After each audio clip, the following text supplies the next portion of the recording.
Hey folks, see if you've ever had this problem. You're trying to eat a little healthier, but you're in the grocery store aisle, you're looking at packaging, nutrition labels, and they're so confusing, you don't know what's good for you and what's not.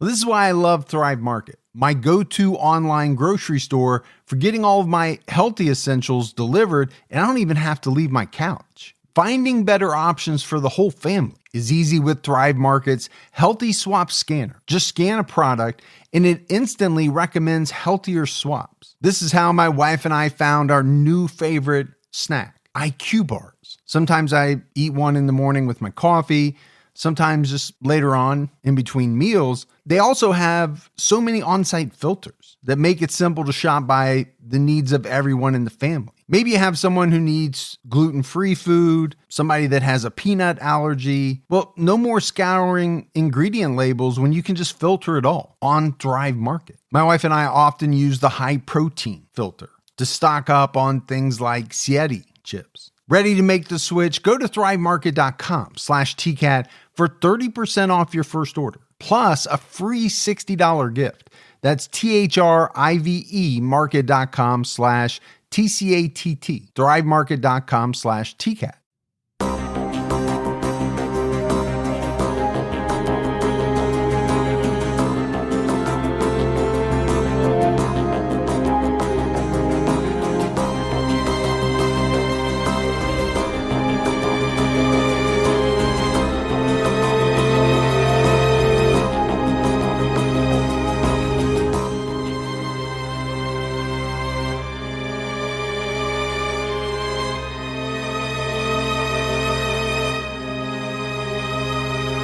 Hello, everyone, and welcome to episode 423 of the True Crime All the Time podcast. I'm Mike Ferguson, and with me, as always, is my partner in true crime, Mike Gibson. Gibby, how are you? Hey, I'm doing good. How about you? I'm hanging in there. It's actually been a little bit of a rough week for me. Yeah. My wife's been sick, and then she got me sick, which, you know. Which means I'll be sick next week. Which means you'll be sick next week. I knew I was going to get sick. I mean, how can you lay 2 feet away from someone every night for 7-8 hours and eventually not get it? Yeah, I think you're probably laying a little closer than 2 feet. No, there's a divider. Oh, okay. No, but there might have to be one installed. Yeah. Some type of plexiglass. Yeah. To keep us from breathing on each other. Let's go ahead and give our Patreon shout outs. We had Jennifer Lemus jump out to our highest level. What's going on, Jennifer? Christy. Hey, Christy. Robert McLeod.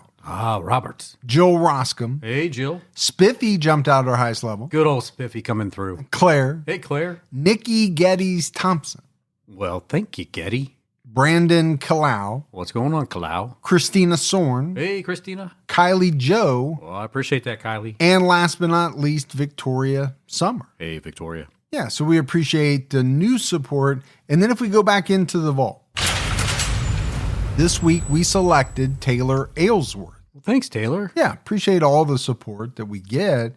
Gibbs, we have an episode out right now on True Crime All the Time Unsolved where we're talking about Darren Seals. He became a prominent activist in Ferguson, Missouri after the shooting of Michael Brown. But then he was murdered in September 2016.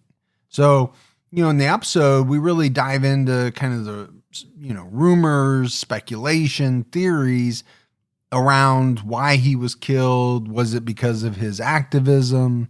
So check it out. A lot of discussion. Yeah, absolutely. All right, buddy. Are you ready to get into this episode of True Crime All the Time? I am so ready. We're talking about Bernard Finch and Carole Tregoff. Bernard Finch was a wealthy doctor who worked in the San Gabriel Valley in Southern California. In 1958, he began having an affair with his married receptionist, Carole Tregoff. When Dr. Finch's wife was found dead, the two became the prime suspects. And how could they not? I mean, just think about every murder movie you've ever seen where a wife is killed. Yeah. Or every case that we've ever done. Where that situation occurs, who is going to be the first person looked at? Well, that's true.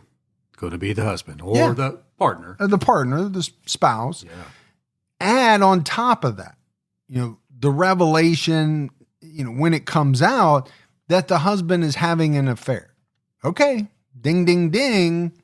you're going up the ladder with his secretary. with his secretary. Kind of cliche. Is that the right word?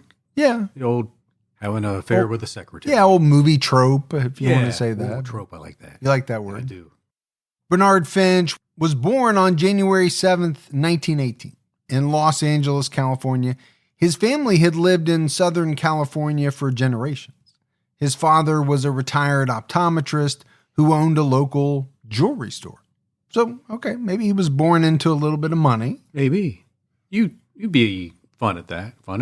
You would be you would enjoy owning not a jewelry store, but a watch store. A watch store? I thought you were going to say I would make a great optometrist, which would be the strangest observation that you've ever made. You're no good with eyes. No, terrible. Yeah. In 1935, Bernard was accepted into Laverne College as a pre-med student. In 1943, he graduated from Loma Linda University with a medical degree. I didn't even know Laverne had a college. I mean, she did pretty good after her Milwaukee brew house thing. I don't think Shirley had her own college. No. And I think I've talked about it before. I had designs on going into medicine. You know, my mom was a nurse. She was kind of guiding me in that direction. Yeah. It wasn't until I actually got to college and figured out how long it actually takes to be a doctor that I decided, no, I don't like school that much. It's just too much of a commitment. Yeah. Yeah. Not everybody can fast track it. No, if I could dookie it like you did and get done in, a couple of years and still be 15 years old, okay, maybe I roll with it. First, I thought you said dookie it. I'm like, hey. Doogie it. I'm using that as a verb. Bernard served in World War II as an Army surgeon stationed in North Carolina. After leaving the military, he returned to Southern California. He and his wife, Frances, had 3 children. And it was said that, Dr. Finch was a prominent local figure.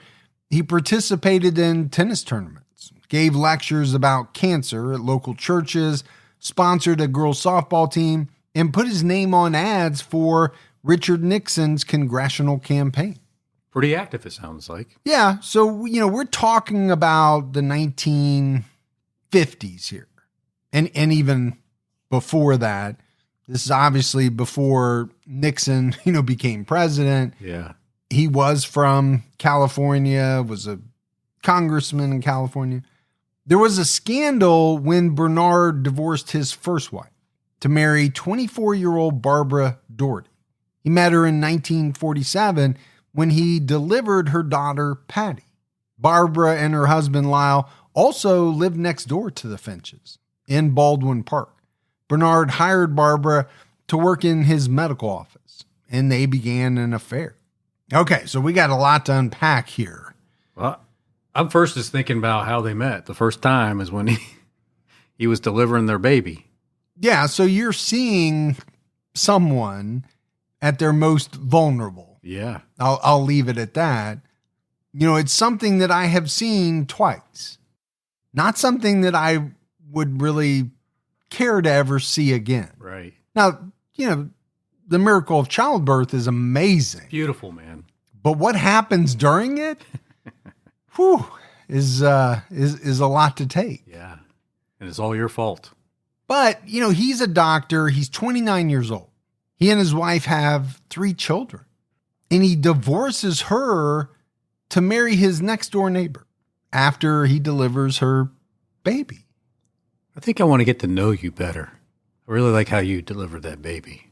It's a strange way to meet. It is. They didn't meet that way, right? No, They were neighbors, but still, it's a strange part of the thing. It's an icebreaker. It's a terrible icebreaker. The 2 married in 1951. And obviously, they each had to divorce their respective spouses. But in a strange turn of events, their former spouses, Lyle and Frances, married each other. Whoa. This is like... I've never heard of that. This is like a love quad. Yeah. It's so strange. We're show them, we're get married, and we're do it better than they did. I mean, this is something you might see on a soap opera, and you're like, oh, who wrote that? Right. Right. Yeah. But this is real life. It happened. That's bizarre. The Finch's second child, Raymond Finch Jr., was born in 1953. The family moved into a luxurious home in West Covina, which LA Magazine described as an affluent area in the 1950s. Just fun to say. West Covina? Yeah. Yeah. Now, when you're talking about LA, I don't know exactly what West Covina is like today, but a lot of the areas that were affluent back then maybe aren't today, and some that weren't back then now are. And we know how California real estate has gone over the years. Right. It skyrockets, it plummets, but it's always high. Yeah, it's expensive to live there. Heck, it's expensive to rent there. My son lives out there, His rent's crazy. It's probably expensive to visit there for you. That is very true. Time magazine reported that the house, which had a 4-car garage and a pool, was valued at $50,000. Okay. You think about $50,000, California, that doesn't sound like much. And today you couldn't even dip a toe in the water for $50,000. Exactly. But in the 1950s, that's a good chunk of change. It is, or was. But Bernard Finch was a very wealthy man. He was a partial owner of a local clinic. Gibbs, he was earning about $200,000 a year. That is a boatload of money. Back then? Yeah, but today it's good money. Oh, if you made that money today, you're living extremely well. You are. So I can only imagine that in the 1950s, that puts you in the upper crust. Yes. In addition to his home, he owned a speedboat and 3 cars. His estate was worth around $750,000. Well, you need 3 cars. You need one for you, one for her, and one for the weekend. Yeah. I mean, this guy, he sounds a lot like you. Extremely wealthy. That's because I don't ever buy dinners. It's because you pay for nothing. This big estate. I know you have your own speedboat, which is strange because we're landlocked. But I just have it just so I can look at it. There were rumors that Finch transferred hospitals often because he had a drinking problem. And he was the defendant in an abnormally high amount of malpractice suits, according to the LA Times. Well, there was a lot of drinking back then, too. Think of like Mad Men. Yeah, you mean drinking in situations that would not be okay today. Yeah, like during work. Yeah. Yeah. I've got to go in and deliver this baby. Can you pour me a double, please? It was a different time. Now, I don't know how many doctors drank, while they were working, but I wouldn't put it past them. I got you, doctor. But let's talk about malpractice suits, right? Malpractice insurance, extremely high for surgeons and people like that. When you look at someone who's involved in a very high amount of those, like abnormally high, okay, was it because of the drinking? Maybe. Or was it because he just wasn't a very good doctor? I don't know. Or a combination of both. One child died on his operating table, and another child died after a procedure that he performed. He also had a reputation for ordering unnecessary surgeries. Maybe he needed to find a way to help pay for a lot of those luxury items he had. Well, that's what I was thinking. Maybe that's how he got to that $200,000 a year. Is it because he was doing a bunch of procedures that weren't even necessary? Right. Bernard seemed to think that he was above the law. He was once able to talk his way out of being arrested for drunk driving. He also didn't seem to care about negative publicity. For example, neighbors caught him having sex with a young woman in a vehicle. Sometimes when people make a lot of money, I'm talking a lot of money, they do feel untouchable. Yeah, above the law. Yeah. Like their money can get them out of whatever they get into, or, hey, I'm a prominent figure. I know a lot of people, so I can get out of whatever jam, I find myself in. I also don't think that drunk driving in the 1950s was seen in anywhere near the same light as it is today. Oh, no way. Yeah.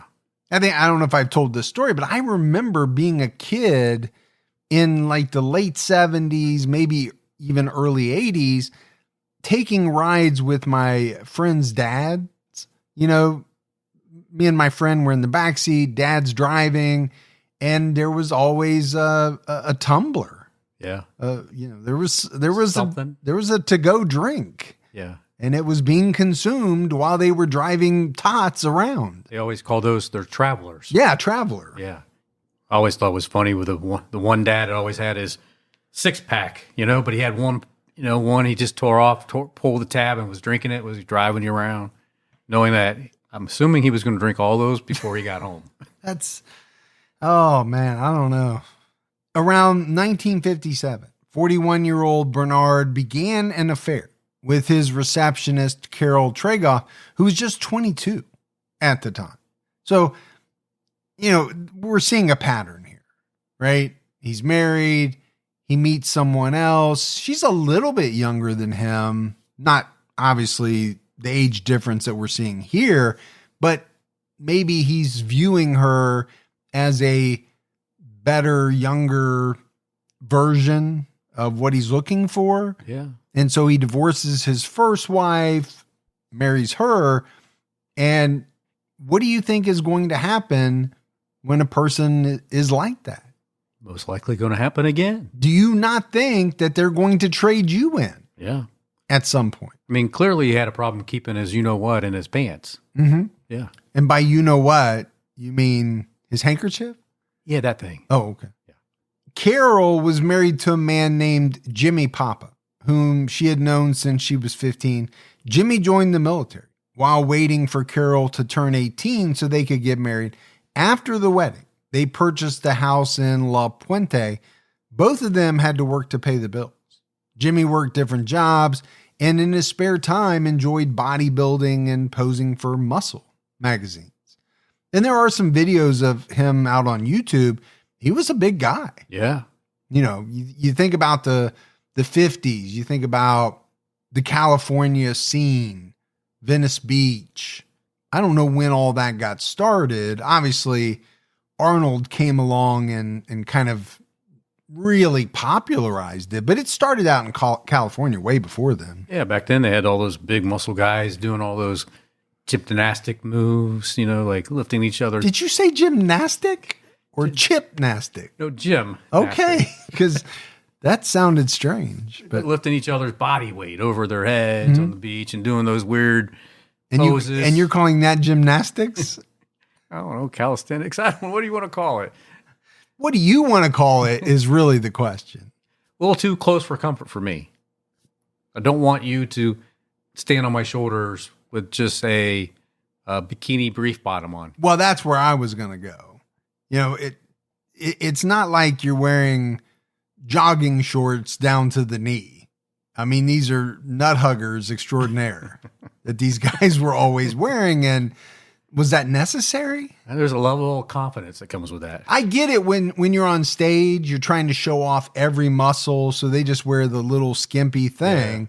But, when you're at the Gold's Gym or you're at Venice Beach, do you really need that? Yeah, can you wear something a little more... Or like that one time you and I went on vacation, we ended up going to the beach. I thought the Speedo was just way too much. Hey, I apologize for that so many times, but... I don't say sorry to me. Say sorry to my kids who had to see that. Went in, like Rome. Right. Went in. We're at whatever that beach was. That's what you do. That's what I thought you did. I'm sorry. Next time I will shave better. But Carole was described as a beautiful young woman. She did a few modeling gigs for a perfume line, and after graduating high school, she was hired as a receptionist at Bernard Finch's medical office. And I'm sure her looks, Gibbs, had nothing to do with her getting hired by Bernard Finch. No, I'm sure he went by skill set. Yes. This sounds like a guy who just totally looked past what someone looked like and hired solely based on, their experience level. According to LA Magazine, Carole lived in a new neighborhood in La Puente where residents had not yet put up high privacy fences. This allowed her neighbors to see Dr. Finch visiting her house. All right, that's usually not good. And it was said that Jimmy didn't suspect anything for months. He told LA Magazine in 2013, Dr. Finch had this beautiful Chrysler, and he let me drive it while he was banging my wife. Hey, why don't you take my car for a drive? Take your time. Yeah. You know, at least 10 minutes. 10 minutes, 20 minutes. Yeah. Whatever. But, here again, I talked about this guy, Jimmy. He was a big dude. And so, you are messing with someone's wife, which you shouldn't do anyway. Exactly. But maybe even a little more dangerous to mess with someone's wife who is a big ass bodybuilder. That could squash you? Like a bug. According to Jimmy, Barbara Finch called him in September 1958. He'd only spoken to her once before. Barbara informed him that Bernard and Carole were having an affair. However, Time magazine reported in 1960 that it was Jimmy who told Barbara about the affair after Carole left him that month. But either way, now they both know. And I would say that's correct, right? No, regardless of how it happened, who told who, they would both know because one of them knew to tell the other. And then obviously once that is told, the other one knows. Jimmy told LA Magazine, I was shocked. I couldn't believe it. In those days, I thought I was really hot stuff. And Carole wouldn't go for an old man like that in his 40s. Okay. Well, sometimes maybe it's not the looks. It might be the wallet. Yeah, I would say, there's looks. Yeah. There's personality. There is personality. Some people are more interesting than others. And then there's money. And there's always that money. And some people view a combination, each one of those things differently, a combination of those things differently. But it's just funny, Jimmy saying, hey, I thought I was the shit. Yeah. Here I am. I'm a good looking guy. I got these big muscles. I've got this body. Never in a million years did I think that while I was out driving this guy's Chrysler, there was hanky-panky involved. Yeah. He was wooing my wife. Well, it sounds like the wooing had already concluded. Oh, yeah. And they were on to the coitus. Oh, the coitus. Things turned violent. When Carole came home that evening, Jimmy admitted to LA Magazine, she's lucky she's still alive. I didn't hit her, but I had her on the couch and was choking her. I was really upset. She stayed there that night, and the next day I went to work. When I came home, everything was gone. She moved everything out. But I'm not surprised there, right? No, I'm not surprised either. What I am surprised about is that he's being so candid in this interview. Yeah. He's saying, no, I didn't hit her, but I did choke her on the couch. I almost killed her, but I pulled back. He also said that he planned to kill Bernard Finch. He admitted that he and a friend waited outside his medical office, but Finch never came out. Well, Finch maybe saw him and his friend out there with a baseball bat walking around. Maybe he said, you know what? I think I'm going to go out the back today. Well, this was 53 years later, I guess, when he was giving this interview. So, well, that's true. I guess he felt like he could be, completely honest. Don't let allergy season slow you down. Get common allergy meds for as little as $15 with GoodRx. So you and your family, pets included, can stop allergy symptoms before they start. GoodRx is free and easy to use. Just search for your prescription on the website or the app, compare prices, and get a free coupon to show your pharmacist. Save at over 70,000 local pharmacies nationwide, including Walmart, Walgreens, CVS, Publix, Kroger, and many more. Check GoodRx before every trip to the pharmacy to save up to 80% on both brand and generic medications. And did you know GoodRx rewards you for saving money too? Join GoodRx Rewards today and earn points every time you use a coupon. Remember, GoodRx is not insurance, but works whether you have insurance or not. And it could be your insurance copay price. I've been using GoodRx for years, and I can't tell you how many times I have saved money even with my insurance.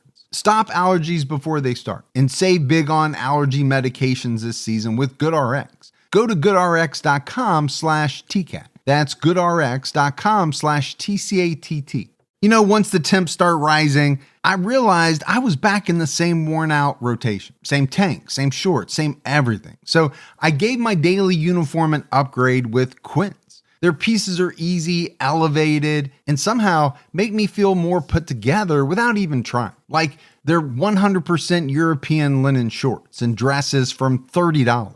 Luxe swimwear, Italian leather platform sandals, and so much more. The best part, everything with Quince is priced 50 to 80% less than what you'd find at similar brands. By working directly with top artisans and cutting out the middleman, Quince gives you luxury without the markup. And Quince only works with factories that use safe, ethical, and responsible manufacturing practices and premium fabrics and finishes. I'm getting ready to stock up on shorts for summer from Quince, and I know they're going to be amazing because everything I've ordered has been of the highest quality, and the prices are amazing. Treat your closet to a little summer glow up with Quince. Go to quince.com/TCAT for free shipping on your order and 365-day returns. That's QUINCE.com/TCATT to get free shipping and 365-day returns. Quince.com/TCAT.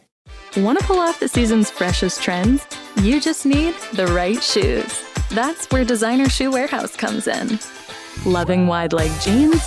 Pair them with sleek, low-profile sneakers. Obsessed with the sheer trend? Try it with mesh flats. Feeling boho? Comfy sandals nail the whole free-spirited thing.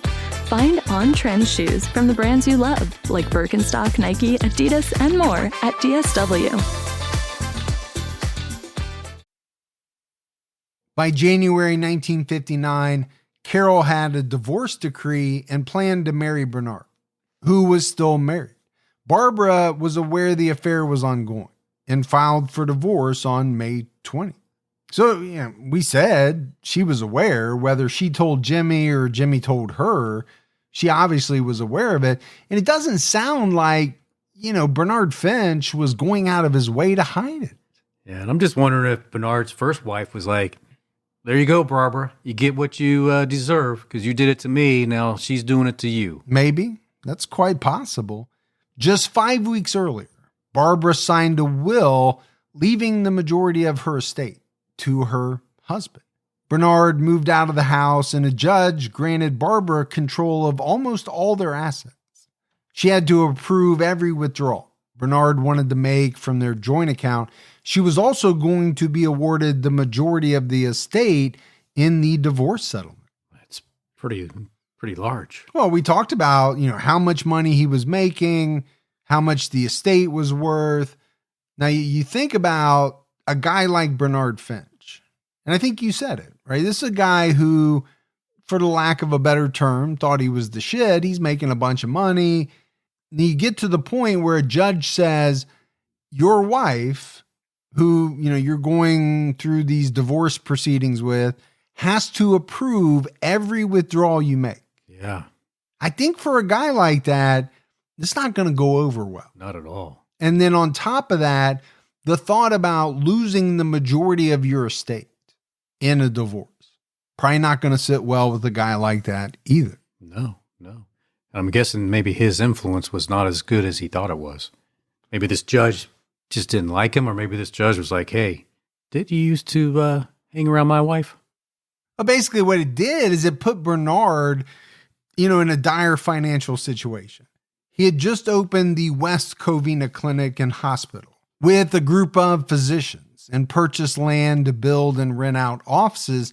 The divorce settlement would jeopardize the loans he was trying to obtain. Pretty impactful. Yeah, in his life, right? This is really upsetting his apple cart. Bernard also worried that Barbara would name Carole in her suit, so he persuaded Carole to move to Las Vegas. She got an apartment there and worked as a cocktail waitress at the Sands Hotel. Hey, I want to be with you, but you got to move to Vegas. Bernard was unable to convince Barbara to give up control of their finances. In June 1959, Barbara secured a restraining order against Bernard. The following month, she served him with contempt of court papers for violating the order. And again, why would Barbara give up control of the finances? She's the jilted wife. Yeah, she didn't do anything wrong. She had She had to be enjoying it too, right? That type of control. Oh, yeah. You did me this way? Okay. I'm going to get back at you. I'm certainly not going to give in. Bernard split his time between a motel in West Covina and Carole's apartment in Vegas. Together, they decided to get rid of Barbara. On the night of July 18th, 1959, Bernard and Carole drove Carole's car from Las Vegas to West Covina. They parked a block away from the Finch household at the South Hills Country Club. With them, they carried a case that contained a sedative, syringes, a carving knife, and rope. All right, that scares me because when I was in the back of your crew cab truck the other day, I saw the exact same kit. Mm-hmm. Exactly. What it's for, I have no idea. Can't talk about it. But obviously, Gibbs, they're going there with bad intentions. Barbara wasn't home when they arrived. She spent the day at the Los Angeles Tennis Club and went out to dinner with friends. Bernard and Carole chose not to enter the house because the children were inside with their governess, 19-year-old Marie Ann Lidholm. Marie Ann came to California from Sweden. In the summer of 1958, she was excited to live in the U.S. for the next year, but she was distressed by the Finch's marital issues. A governess. Is that what Julie Andrews was in The Sound of Music, I think? So, yeah. Just a fancy way of saying nanny, right? Yeah, nanny, or what's the French word for au pair. Au pair? Au pair. Did you say au pair? I don't know. I was reaching. But you were close, though. I was near it. Closer than normal. Yeah. Marie Ann and the children were watching TV together. She put the kids to bed after their program ended and started putting rollers in her hair. And man, that was such a big thing back in the day. Rollers? Yeah, I remember, my grandmothers would do the rollers up in their hair, and then they had like a wrap that went around the head to keep the rollers in place as they slept. Don't want them to move, it's going to mess up your do later. And I thought, that can't be comfortable at all. No wonder they were grumpy in the morning. They didn't get a good night's sleep. But it wasn't about comfort. No. But it wasn't about comfort. It was about a good-looking dude. It's about having that hair looking perfect. Barbara returned home, and Marie Ann heard her scream for help. Marie Ann ran outside to the garage. When she turned on the light, she saw Barbara on the floor, bleeding from a head wound. Bernard was also there. He had attacked Barbara, pistol whipping her so hard he fractured her skull. Bernard then attacked Marie Ann, hitting her head against the wall hard enough to dent the plaster. He ordered both women to get into Barbara's vehicle, and he even fired a warning shot at Marie Ann. She got into the back, and Barbara got into the front. So he hit her head pretty hard, pistol whipping, and then the bounce your head, put a dent in plaster. I mean, that's more dense than drywall. Oh, yeah, we're not talking about drywall that you could probably just put your hand through. Yeah. Plaster's a little bit different, but this is a really scary situation. Marie Ann felt certain she was going to die before Bernard could start the car. Barbara escaped. Marie Ann also seized the opportunity to run into the house and call the police. She soon heard another gunshot. All right, so this is a horrible scene, right, that Bernard is carrying out. He gets these two women in the car, but it's obviously not a secure situation. They're able to jump right out and take off. Barbara fled to her in-laws' home next door. She almost made it into the house, but she was shot in the back near the stairs. The wound severed an artery, and that's never good. No. Bernard's father, Raymond Finch, told the AP she fell just a few feet from the front door. 10 more feet, and she would have reached the safety of my house. My God, what a tragedy. My son is sick. He has been off the beam for the last 3 or 4 months. He believed Bernard was overworked, adding, you just can't work 12, 13, 14 hours a day at surgery without cracking up. So an interesting situation in that, they live right next door to Bernard's parents. Right. And that's where she tries to get to safety. 10 feet away. And she makes it about 10 feet away. But these comments coming from his dad, right? My son is sick. He says he's been off the beam. I assume that means he's been off kilter. He's not been himself. Right. But it's almost like at the same time, he's trying to set up a little bit of a reason why. No one can work that much without cracking up. I think he's trying to be somewhat nice about his son's behavior. Well, I took it as more of he's trying to set up almost like a defense. My son's sick. Yes. The reason he did it is because he's overworked, He's not himself. He's not himself. The police arrived at 11:45 p.m. Bernard ran, leaving Carole hiding at the crime scene for several hours, but none of the investigators found her. Okay. I don't know what type of investigation you're doing. Around midnight, Bernard stole his neighbor's station wagon, which had the keys inside, and drove to La Puente, where he found another unlocked vehicle with the keys inside. He drove to Carole's apartment in Vegas and fell asleep. So just real quick, obviously, car theft was not a big issue back then. No, because everybody was leaving their doors unlocked and the keys inside. But let's talk about Bernard just leaving Carole there. I thought, okay, he's going to leave. He's going to come back and get her. No, he drives to Vegas and goes to sleep. Every man for themselves, or woman. Kind of tells you how shallow he was. Well, I think it does show that, to him, he was the only important person and no one else really mattered. Yeah. I think guys like that, they use people for what they can get out of them. And, if the what hits the fan, they're easily discarded. Yeah, they move on. Or if something better comes along, or what they think is better, yeah, they'll trade you out. Or give you up. Or give you up. Carole eventually came out of her hiding spot in the bushes and returned to her car at the country club. She briefly returned to her Vegas apartment before heading to work at the Sands Hotel. So kind of amazing that she was able to kind of hide out at this crime scene, eventually leave, get to her car and make it back to Vegas and go into work. Yeah. When Bernard finally woke up, 4 officers were at his bedside. He was arrested and charged with murder. Now, I know you've woken up many times with a number of officers surrounding your bed. Some of those situations played out in your favor. Some didn't. But I'm on first name basis with him, so it's cool. Yeah. At first, Bernard said he went to Vegas on the night of the murder and had been there the whole time. But Carole soon contradicted his story by saying she traveled with Bernard to West Covina on the night in question. He eventually admitted he was at the scene when Barbara was shot, but he denied killing her. He did admit to throwing the gun away. The murder weapon was never found. Okay, so first of all, if you're going to tell a story, it might be good for the 2 people involved to get their story straight. Although Carole's probably not real happy with him. Maybe she probably senses that she's kind of on her own anyway. Yeah, he left me. And then, when he's caught in this lie, it's like, well, I was there, but I didn't kill her, but I did throw the gun away. Okay, well, how did you get the gun?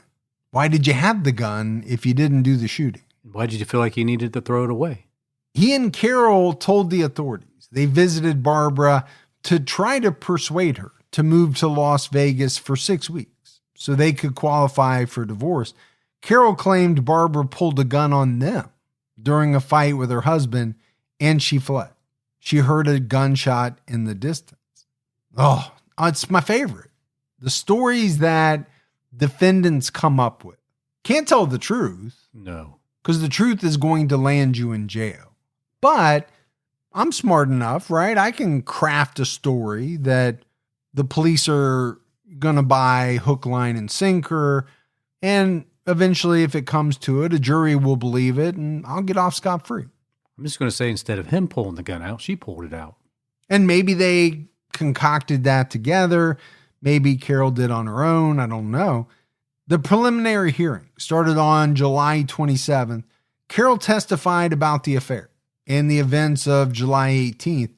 When she left the witness stand, the prosecutor ordered her arrest because of discrepancies between her testimony and her police statement. A key issue was the leather case found near the home, which prosecutors called a murder kit. Carole testified that she took the case from her car when Bernard asked her to get a flashlight.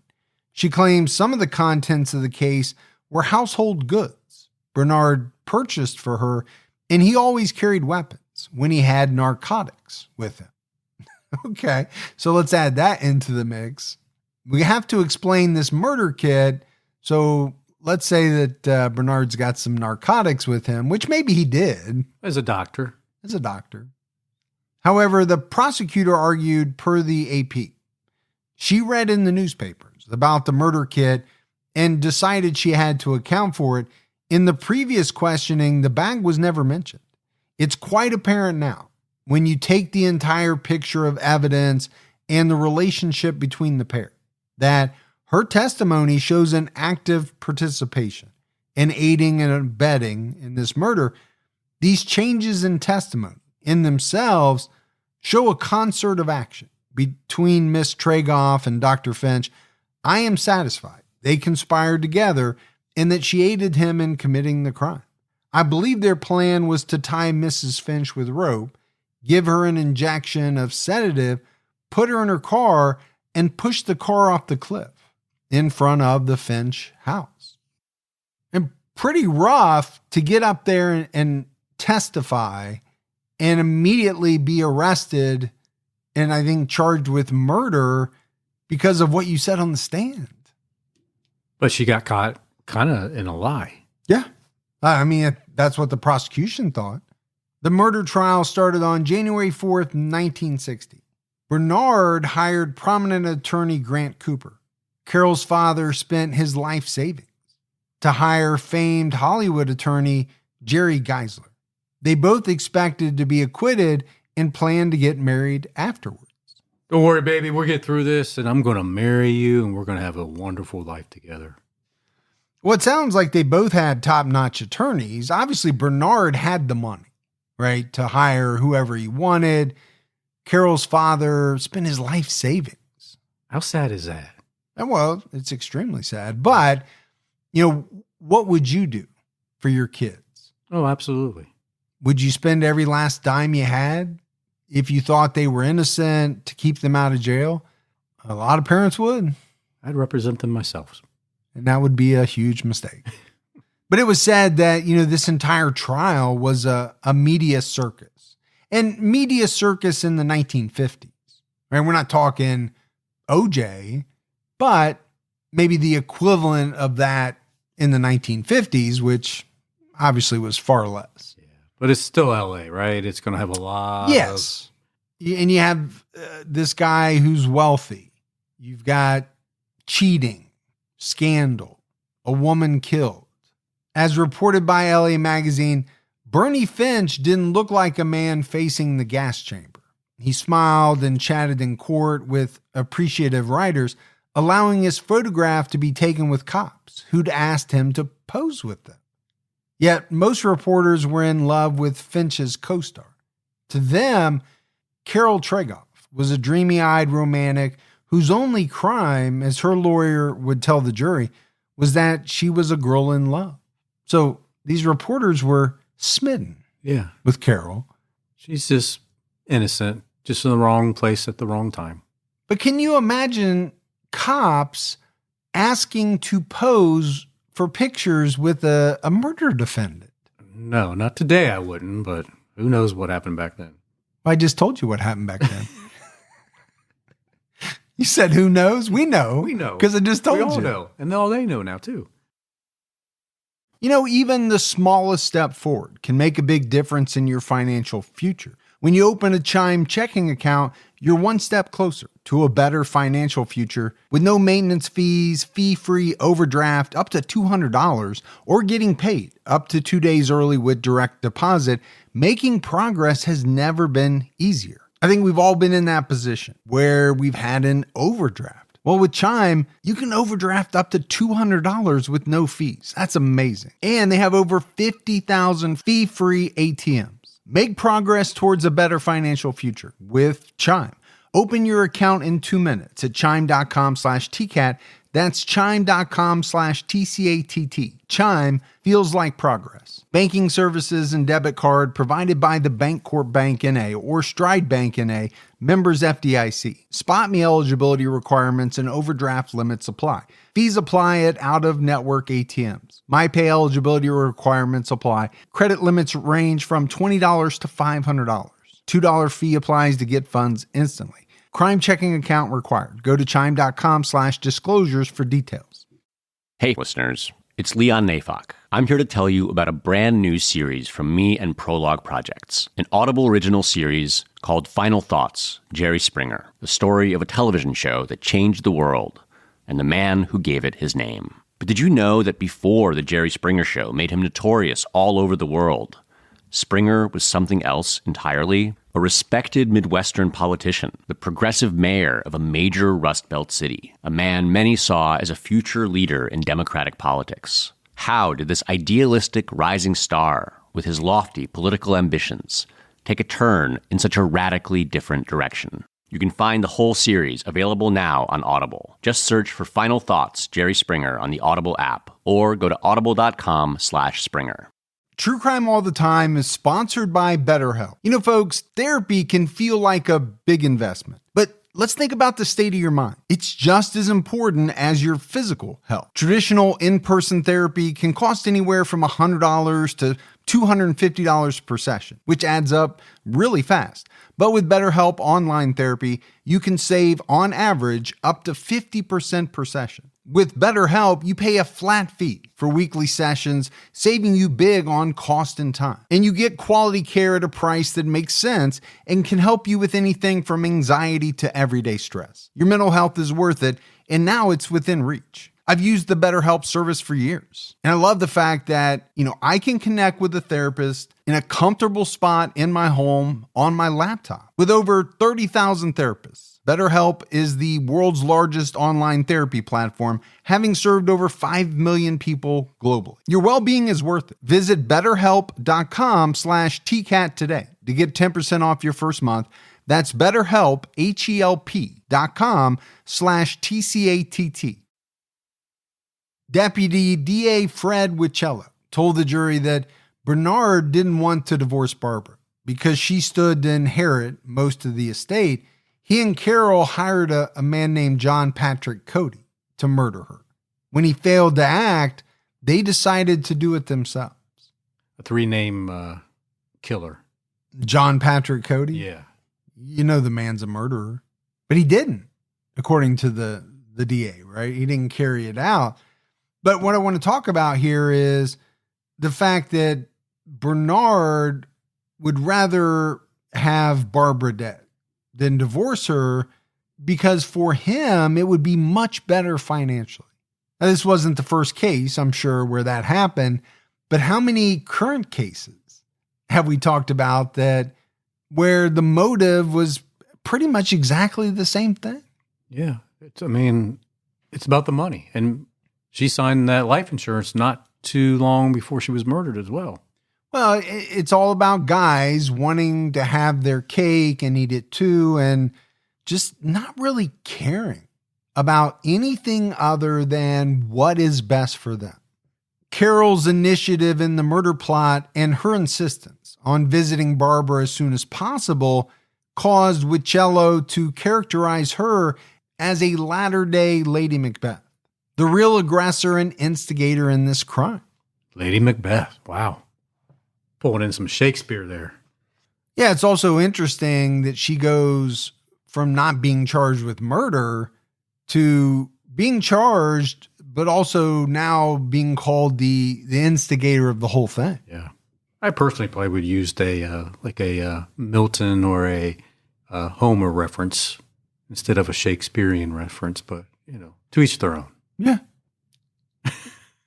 The fact that you got that out with a straight face before you started cracking up is amazing. The deputy DA suggested that Bernard and Carole originally wanted to make Barbara's murder appear like a robbery gone wrong. He noted that Barbara's purse was still missing. Bernard admitted he took it, but couldn't remember why or where he put it. Jimmy Papa briefly testified about his marriage with Carole. Former governess Marie Ann Lidholm testified about the Finch's marital problems. She said that Barbara claimed Bernard tried to kill her in May 1959. Marie Ann testified per the AP. She said he tried to put her clothes on and put her in the car and pushed the car over the cliff, and that the car would explode.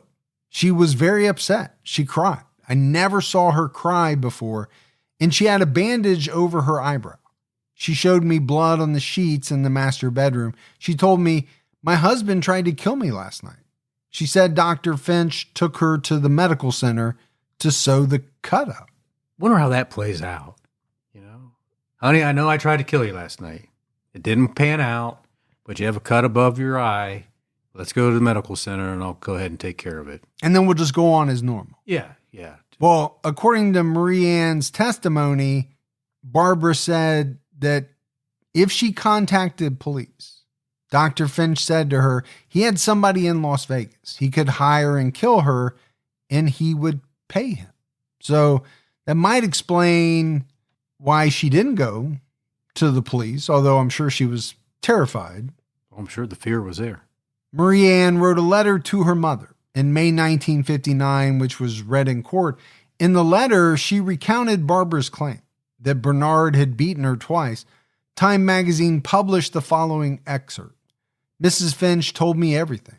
He had hit her, tried to get her out in the car, which he threatened to drive over the ridge. He also told her that if she didn't take everything back about the divorce, he had a man in Las Vegas whom he would pay thousands of dollars to kill her. Marie Ann also testified about being attacked by Bernard Finch, saying, then Dr. Finch came rushing up to me. He grabbed my head and pushed it against the wall several times, as hard as he could. She described how she and Barbara escaped and about hearing a gunshot after she called the police. And I would think, Gibbs, the testimony by Marie Ann Lidholm would be pretty compelling. I would think so too. First of all, she was attacked, so she has that firsthand knowledge that she can speak to. And then she also has, I guess, what you would call hearsay testimony, what she says that Barbara told her happened, but stuff that she wrote in a letter to her mom. And I wonder how much weight that carried. Like, she wasn't making it up on the stand. It was already written. It was written down and sent to her mom earlier. I don't even know if that testimony would make it in today. I think a defense attorney would say, it's hearsay, and maybe the judge, wouldn't allow it. The second star witness was John Patrick Cody, a 29-year-old with a criminal record. He testified that the two defendants paid him $1,400 to kill Barbara, but he never intended to do it. He only planned to run off with their money. The defense claimed Cody was hired to follow Barbara and collect incriminating information about her for the divorce trial and seduce her, if possible. Look, if you can seduce her, do it. Let's get some pictures, and then I can divorce her for being unfaithful. Yeah, infidelity. But Cody denied all of that and said he was only hired to kill her. He claimed that Bernard told him, as quoted by Time, before you kill her, tell her the bullet came from Bernie. Hey, this bullet is from Bernie. That's like a bad line. It really is. In a B-grade movie. Yeah. But that doesn't mean I don't believe it's true. To me, Bernard Finch was such a narcissist, at the very least. I'm sure there are probably some other diagnoses that you could throw in there.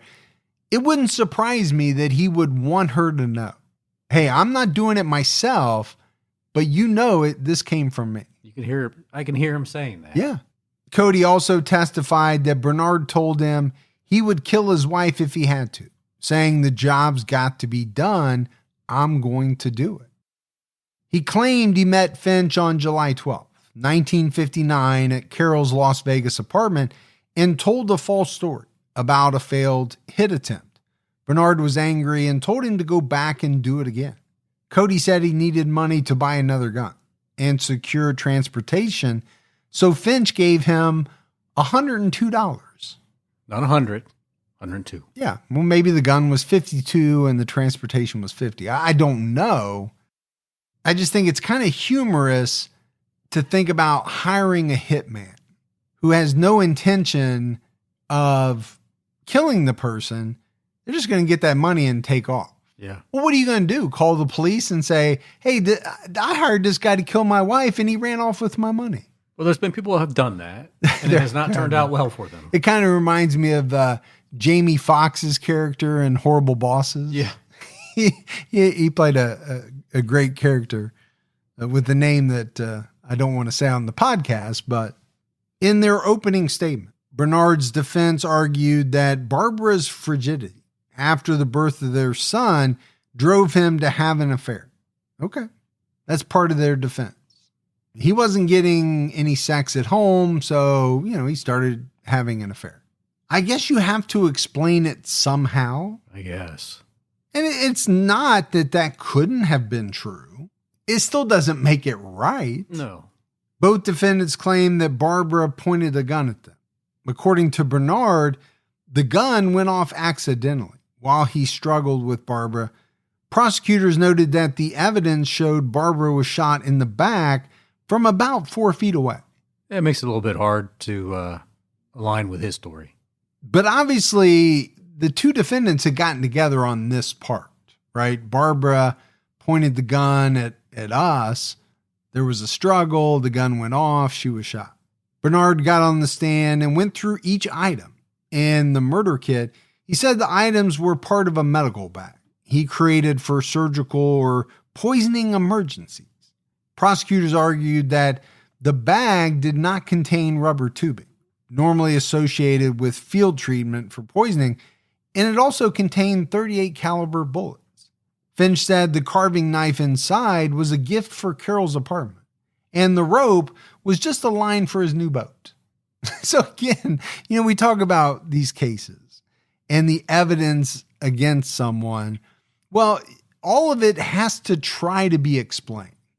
But a lot of times the explanations are just ludicrous and humorous. Yeah, it's not lining up. Now, I got this kit, but it's for medical emergencies. But then, I had this carving knife for Carole, so I threw that in there. I also put some .38 caliber bullets in there for whenever. You never know when you're going to need that. And I just had some rope for my boat, so I threw that in there as well. Just more convenient place to store it for Sure. now. Yeah. The prosecution argued that Finch prepared this kit so he would be prepared when the opportunity arose to kill Barbara. And that's what truly makes something a murder kit, right? You put it together so that you have it when the opportunity arises to commit whatever murder it is that you're looking to commit. Bernard testified about his affair with Carole. He admitted to renting apartments under an assumed name and said he lied to his wife to spare her pride. However, he also said they had an armistice agreement, allowing them to date other people. They decided to postpone their divorce and present a unified front so he could get the loans he needed. He gave her a new Cadillac to symbolize the bargain. How about that? I've never heard an open marriage described as an armistice agreement. Well, it was the 50s. But here's my thing, right? We talked about how, the divorce and all of that, him losing the finances was really going to mess up all this business stuff that he had going on. Why would Barbara, who is in complete control Yeah. of the finances per the judge, and is going to win the majority of it in the divorce. Come to this agreement. Yeah, I know you screwed me over. I know you're cheating on me, but you know what? I'll postpone the divorce so you can get these loans. Just seems to me like he's lying. I can't see why she would agree to this. No, I can't see where there would be anything in it for her, right? This only benefits him. And why would she want to do that? He's done nothing but hurt her. And apparently he already tried to kill her once. Why is she giving in to him? Also, she doesn't need to be given a new Cadillac. She has complete control of all the money. She can go out and buy her own damn Cadillac. Get the color she wants. Exactly. Bernard claimed that he hired John Patrick Cody to follow Barbara and get something on her for the divorce. And again, let's not forget, sleep with her if you can. Seduce her. That really helps me out. When he suspected Cody wasn't going to act, he and Carole decided to confront Barbara. He acknowledged that they had what he called emergency kit. Obviously, he can't call it a murder kit. No. With them when Barbara arrived and saw them waiting for her. And this is according to Bernard. She grabbed Bernard's gun, which she kept in her car. So apparently, not only does she have all his money, she has his gun too. You never know when it could be handy, according to him. Carole ran off and hid while Finch wrestled for the gun. He testified that Barbara kneed him in the groin, stomped on his toes, and bit his arm. Well, that might be true for her to get away from him. I'm sure he had the gun. Well, obviously, he did at one point, even according to his testimony, because he said he hit her with the gun when she cried out for help. He also admitted to assaulting Marie Ann because he thought she might have a gun too. He explained that he ordered the women to get into the vehicle because he wanted to drive them to a hospital. See, he is a nice guy, isn't he? Yeah. Yeah. We were wrong all along. Barbara escaped while he was looking for the keys, taking the gun with her. I mean, all right. I know we're kind of goofing around on Bernard, but let's face it, very little of this makes sense, right? Now, I'm sure Barbara bit him, kicked him in the balls, stomped his toes, did whatever she could because she was in fear for her life. Sure. The part that really got me was that he thought that this young international nanny, governess, had a gun as well. Why in the hell is she packing a gun? So he has to assault her because, well, she's probably got a gun too. He's just trying to make it fit his narrative. Well, there has to be a reason, right? What's not in doubt or what's not up for debate is that Barbara was shot. Marie Ann was assaulted by Bernard. So everything has to fit the known facts. And then you have, him ordering them in the vehicle because at this point, he's now turned into a good Samaritan and he's got to get them to the hospital as quickly as possible. Bernard said he ran after Barbara, knocked the gun from her hand. He picked it up and it accidentally went off as he was trying to throw it away. How convenient for him to tell it that way. Now, gun accidents happen all the time, right? It's why you should never be, playing around with a loaded gun. But this accidental discharge that Bernard is claiming just seems way too convenient, given the known facts. He was asked what happened to the gun as reported by Time. He claimed he didn't know and said, I went over to the edge of the hill to look for Carole. Out of the corner of my eye, I saw Barbara running down the steps. Finch said he saw her fall and then said, I went over and knelt down by her and said, what happened, Barb? She said, shot in the chest. I was amazed. I mean, people's BS meter has to be just going off as high as it'll go. Yeah, it's screaming. He said he was going to call an ambulance, but Barbara asked him to wait.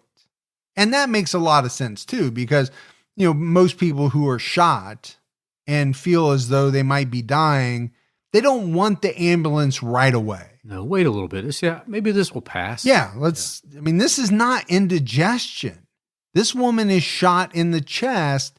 She's not going to say, let's hold off on that ambulance for a while. Finch told the court, I came back and knelt down by her head. She moved her arm. I took her hand and she sort of opened her mouth and then she spoke and her voice was very, very soft. She said, I'm sorry. I should have listened. Don't leave me. Take care of the kids. She was dead. I said, Barb. She wouldn't answer me. I have never heard a bigger load of horseshit in my entire life. This is literally making me sick to my stomach to read some of this stuff. He sure made that up. Carole also got on the stand. She cried throughout her testimony and denied the prosecution's accusation that she conspired to kill Barbara. After 6 days of deliberation, the jury announced they were deadlocked. On March 12, 1960, 2 jurors voted to acquit Bernard and 8 believed Carole was innocent. Wow. That's shocking. Jury selection for the retrial began on June 28, 1960, and lasted several weeks.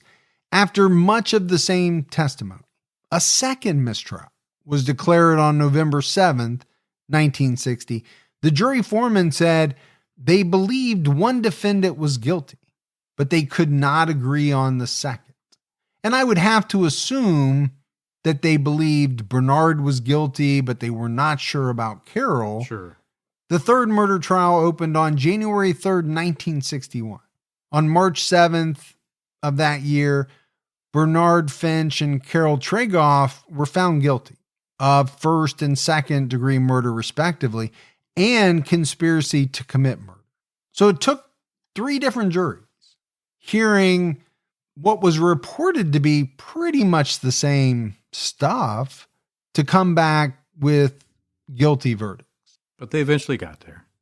On April 5th, 1961, the jury voted for life in prison with the possibility of parole after 7 years. Yeah, put on the brakes there. 7 years. 7 years for that.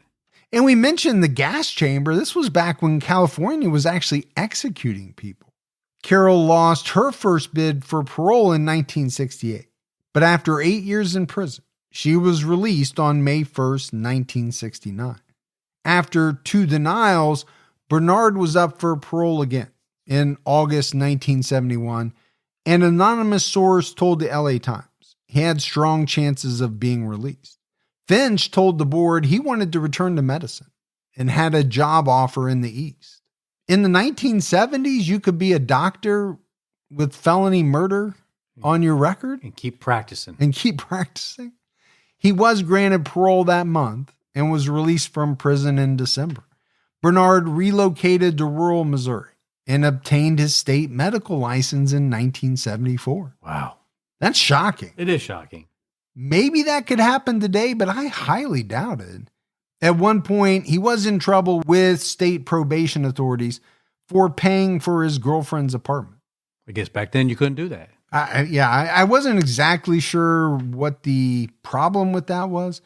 9 years after his release, California granted his request for reinstatement of his medical license. He practiced in Palm Springs for several years. He died on May 15th, 1995, at the age of 77. And I am shocked about a number of things in this case. Yeah. Number one, that they got out as quickly as they did. But number two, that he was able to practice medicine in multiple states, especially eventually back in the state of California, where he was a convicted murderer. Carole Tregoff stayed in California and tried to have a normal life. She worked in the records department of Covina's Intercommunity Hospital and got into a stable relationship with a woman. Carole was later promoted to head of her department. Carole used a different name that was not listed in sources. Over the years, she has declined to speak with authors and journalists who wrote about the case. Well, I'm sure she wants it to remain buried. Why would she want it to have it out there? Yeah. I mean, what good is going to come from her speaking of it? And she's using a new name. I'm sure she doesn't want that to get out. In fact, we couldn't even really find it during the research. So I'm not even sure if she's died or, she was alive as of the 2013 publication of the LA Magazine article. Yeah. But because we don't know her new name, we can't even look that up. But as we wrap this one up, Gibbs, the murder of Barbara Finch was a high-profile case that made national headlines. But in the decades since, it's been mostly forgotten outside Southern California. I mean, this is not a huge, well-known case. But in the 50s, it did receive a ton of attention. And I can see why. Yeah, there's a lot of facets of the case that would draw people in. Although it occurred many decades ago, it had all the elements that make a case infamous, even today, right? Money, an affair, and, you have the defendant's questionable versions of events. I keep going back to Bernard. I mean, obviously, there's no way to say this was a good guy. First of all, he was a convicted murderer, so you have that. But even before that, he treated women horribly. He was a narcissist. Yes. He was also a philanderer. Yes. And to me, it seems like he was just, constantly looking for what's the next best thing. And then, I'm in love with this person. Oh, but now I see this person. Yeah. And so I'm giving up my marriage. I don't know, what happened to his children or his relationship with his children. But to me, those people are just all about what's going to be good for me or what's going to make me feel good. What do I want? Yeah. And to hell with, everybody else. Well, maybe his second opportunity at life when he got out of prison, he did better. Yeah, there wasn't much about it. But that's the other thing that is really shocking to me about this case. I get it.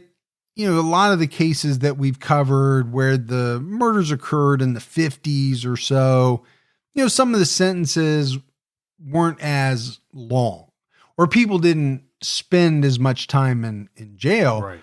Life with the possibility of parole. Okay, we hear that all the time today. But life with the possibility of parole after 7 years? That was shocking to me. It was to me as well. And then the fact that, he got out wasn't shocking because if you're up for parole in 7 years, eventually you're going to get out. Sure. What was shocking to me is that he was able to practice medicine in another state and then also in California. Get his license back there to practice. Yeah. I just would have never thought that was a possibility. And if it's a possibility today, I would be shocked. And it might be in certain states. It might be. I'm still going to be shocked. Again, even though it's an older case, the motives for why it happened aren't much different than many of the cases that we cover that are much more current. Oh, for sure. You have the guy who doesn't want to be married, but he also doesn't want to get divorced because that means giving up a big chunk of his money. So he wants to move on with this much younger, very attractive woman with whom I assume he's in love, but he still wants all his money too. Yeah. And to make sure that happens, he's willing to commit the ultimate sin. I think you can go back and see that same case even before this one. Oh, and for sure after. And throughout time. I'm sure we'll do one years from now about it's it. never going to stop. No. When you talk about love, money, greed, sex, all of those, revenge, all of those motives will stand the test of time. Sure. They have and will. But that's it for our case on Bernard Finch and Carole Tregoff. We got some voicemails. You want to check those out? Yeah, let's hear them. Hola, Mike and Gibby. This is Liddy from Dallas. I was just listening to your episode on Stephen Wright, And it would just really boggled my mind, everything related to this sleepwalking defense. I'm actually a neuroscientist. I work at a hospital, and I do listen and hear about a lot of seminars about epilepsy and even sleep-related studies. And so it's really interesting to me how they actually found multiple experts to talk about this. And if I was in the jury, I think I would pay a lot of attention to those findings. But at the same time, it got me thinking about, this person does have a past and previous instances in which he's been violent. So ultimately, I don't know that I would have weighted that much on the data and the science, but rather my worry that it will be a repeated offender and that he already may have caused the death of a woman. What about any other victims that he might have if he's outside? And so I don't know what I would have voted for, but I definitely loved this episode and how you guys discussed all of this evidence that was presented. I love you all. This is my absolute favorite podcast. And I am Team Gibby because we're probably the same person. But I love both of you so much. So have a good one and keep your own time kicking. Bye. Well, we do have that similarity of neuroscience. You also being a neuroscientist. Yes. / astrophysicist / world-class bullshitter.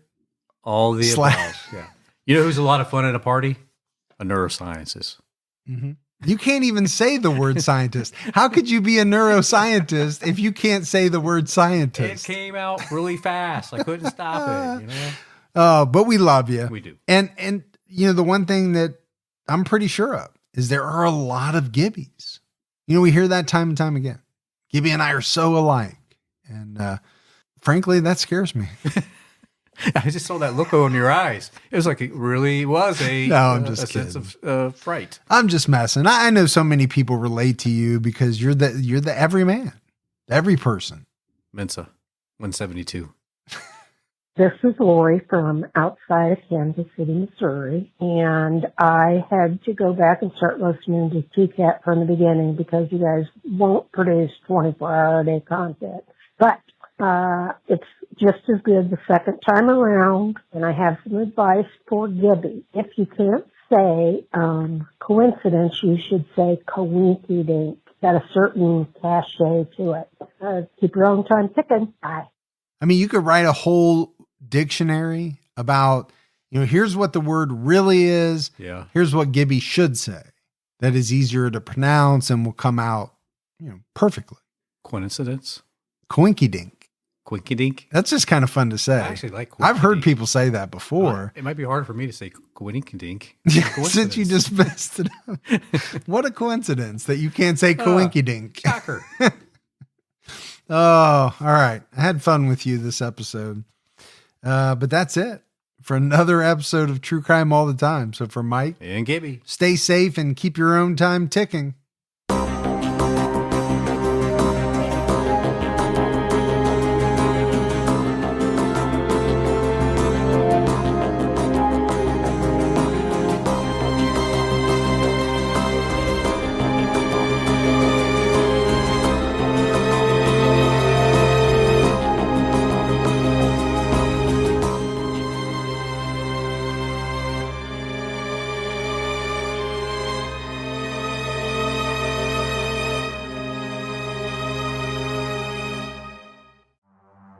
In the early hours of December 4th, 2024, CEO Brian Thompson stepped out onto the streets of Midtown Manhattan.